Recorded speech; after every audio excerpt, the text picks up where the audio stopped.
Boas-vindas, muito boa noite, amigos queridos.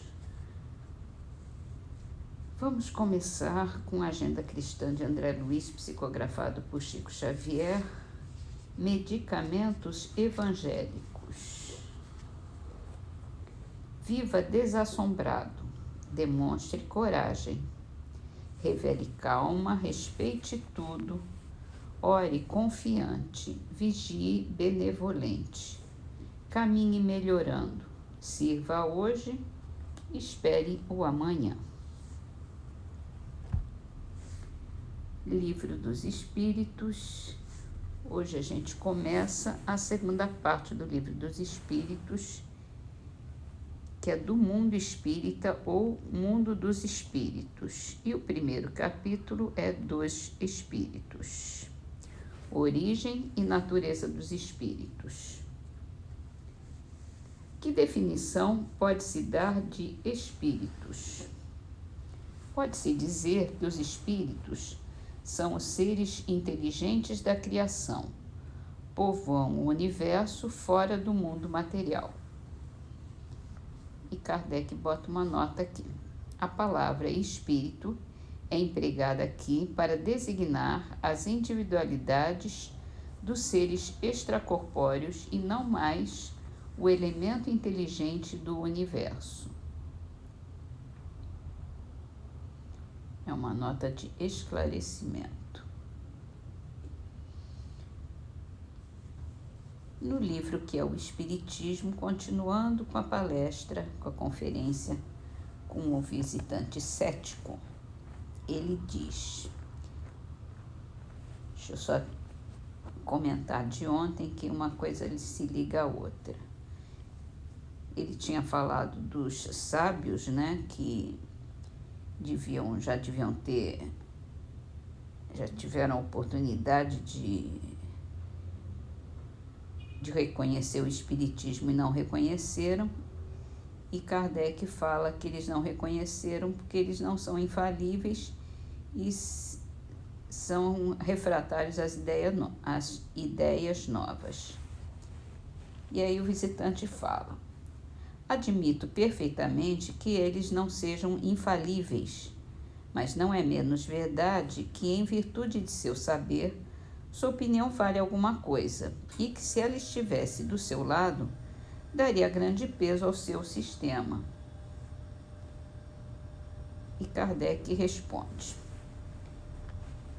concorda também que ninguém pode ser bom juiz naquilo que está fora de sua competência. Se quiser edificar uma casa, vai confiar esse trabalho a um músico? Se estiver enfermo, se faria sangrar por um arquiteto? Quando está a braços com o processo, vai consultar um dançarino? Finalmente, quando se trata de uma questão de teologia, alguém irá pedir a solução a um químico ou a um astrônomo? Não, cada um tem a sua especialidade. As ciências vulgares repousam sobre as propriedades da matéria que se pode à vontade manipular. Os fenômenos que ela produz têm por agentes forças materiais. Os fenômenos espíritas têm como agentes inteligências que têm independência, livre-arbítrio e não estão sujeitas aos nossos caprichos.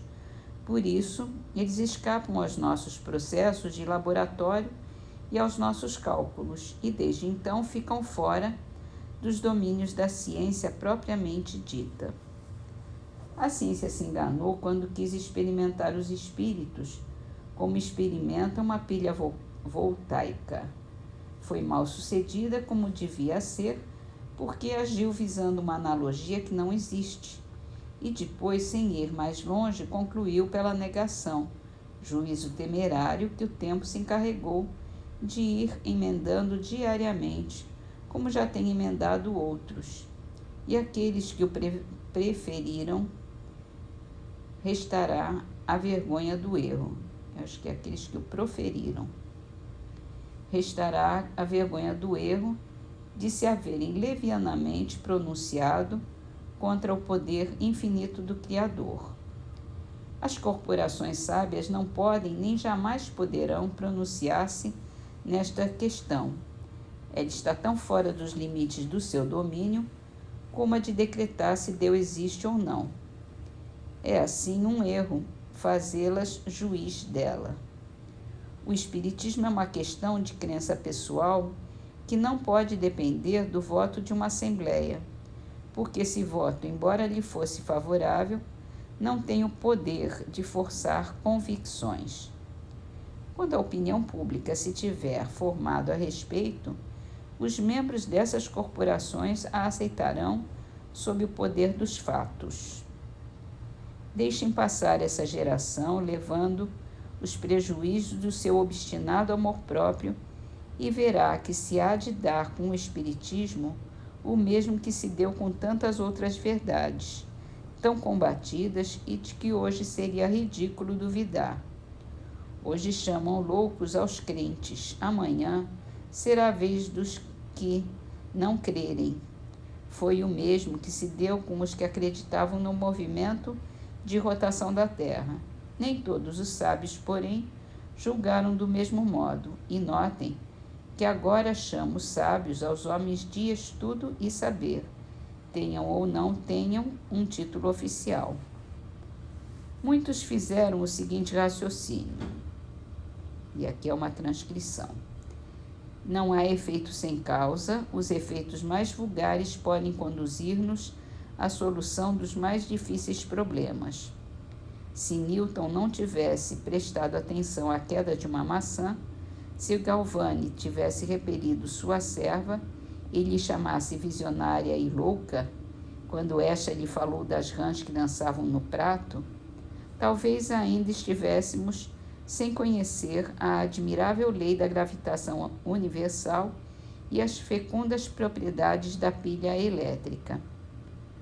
O fenômeno burlescamente designado sob o nome de dança das mesas não é mais ridículo que a dança das rãs, e talvez encerre alguns desses segredos da natureza que, quando se tem a chave para explicá-los, revolucionam a humanidade.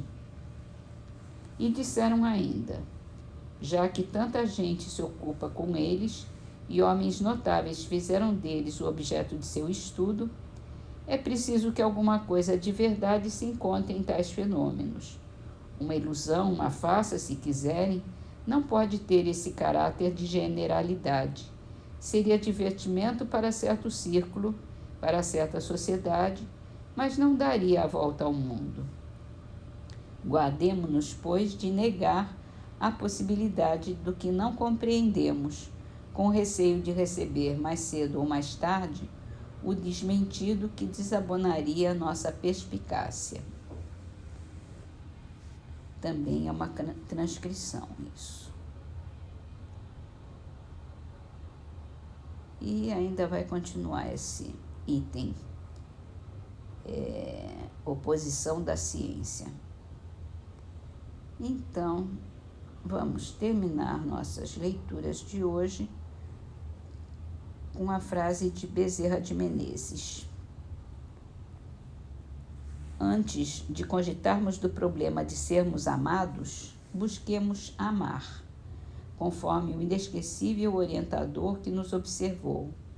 Amai-vos uns aos outros, tal qual eu vos amei.